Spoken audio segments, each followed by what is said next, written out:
I'm not in the habit of covering specific shows, films, or books on this channel, with the exception of The Lord of the Rings and another upcoming long-form video, but I was watching Disney Star Wars' Ahsoka recently and was struck by a clear thought.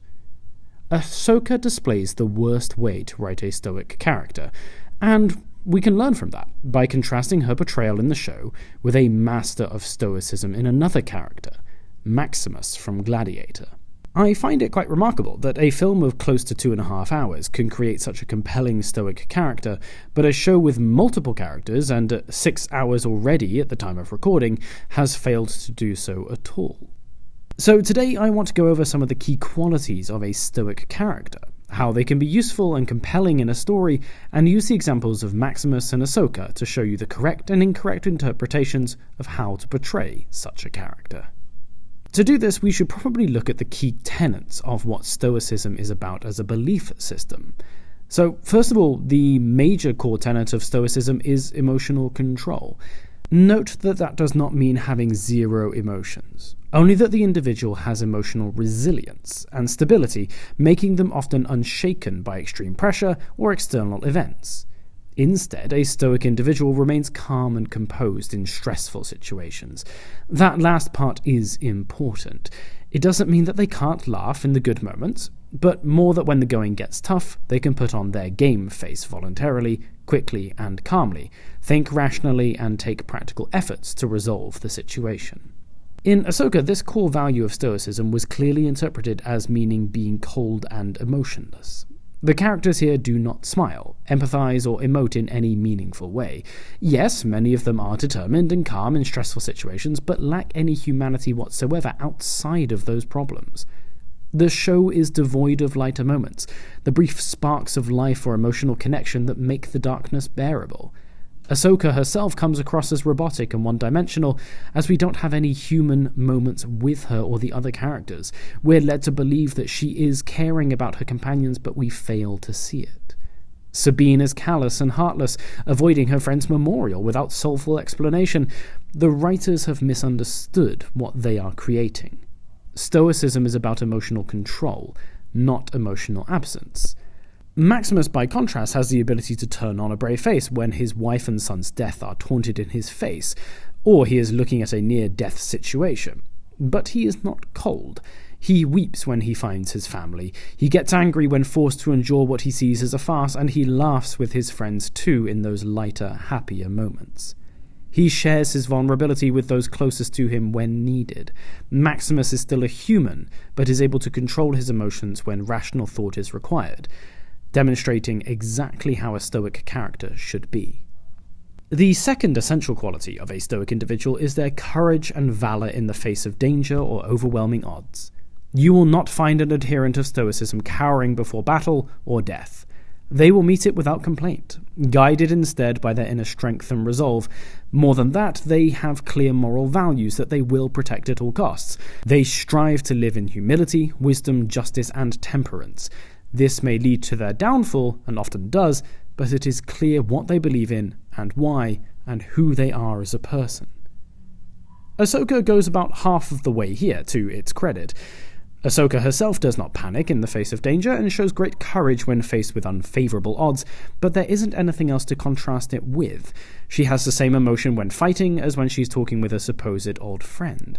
Moreover, while there is a sense of justice, her character certainly does not exude humility or wisdom. Justice and temperance are clearly there, no denying, but there isn't any underlying moral structure to tell us why. On the reverse, Maximus is shown clearly praying to his gods for guidance, showing his humility in search for wisdom. He remarks on how he despises lying and tempers his desire to kill Commodus at the first opportunity when to do so would dishonor himself and what he believes. What makes his character so intriguing is his clear sense of right and wrong, a vivid moral code that underpins discipline. But how this is contrasted with his inner struggle, his desires and motivations, and how his control of his emotions forces him to take certain decisions that maybe go against his code, while all the while trying to maintain it. Following on from the previous point is acceptance. Stoic belief hinges on the acceptance of things that cannot be changed, that the only things within your control are your actions, thoughts, and words. They accept things they cannot control without complaint or protest and focus their efforts on the aspects of their life they can influence. This makes them somewhat detached from external outcomes, as they do their best to recognize that they must focus on themselves and hope that by doing so, the larger matters will be favorably influenced. So, as you may imagine, many of the characters in Ahsoka spend their time whinging and whining, yet showing very little emotion, and attempting to be portrayed as strong, logical individuals. They often feel helpless and meandering, preferring to wait for others to make decisions and for the story to happen to them, rather than taking decisive action and being proactive. This is something we mentioned in my video on character agency last week, but the result here is a whole host of characters who should have agency by virtue of their positions, but do not by consequence of writing them to be emotionless husks. This could have been easily improved. We could have made it clear what their goals and belief systems were, that they were willing to accept difficult decisions, or when they couldn't accept it, they took action to change the situation themselves. In Ahsoka, however, many of the characters feel like they are unwilling to take responsibility, and this weighs heavily on the show. Maximus, however, takes every opportunity to achieve his goals. He is proactive once he has realized his motivation and sees the opportunity for his actions to affect the bigger picture. He never complains, outside of one scene of frustration and anger, but quietly and firmly gets on with the job at hand. He takes full responsibility for who he is, what is within his control, and what he can do to get closer to his objective. This is even to his detriment, as he must learn to do more than what is necessary and entertain the crowd if he wishes to have his vengeance. He is flexible, but still taking responsibility. He still has that belief of acceptance and does everything within his power to change things, while noting that some things cannot be changed.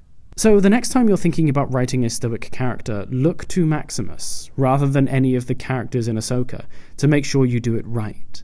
Remember that a stoic character is only one type of character, and although it is very often associated with action films and books, it is but one type of person, motivated by one belief. Just make sure that if you are intending to introduce a stoic character, don't make them into a robot, or nobody will remember them. What we do in life echoes in eternity.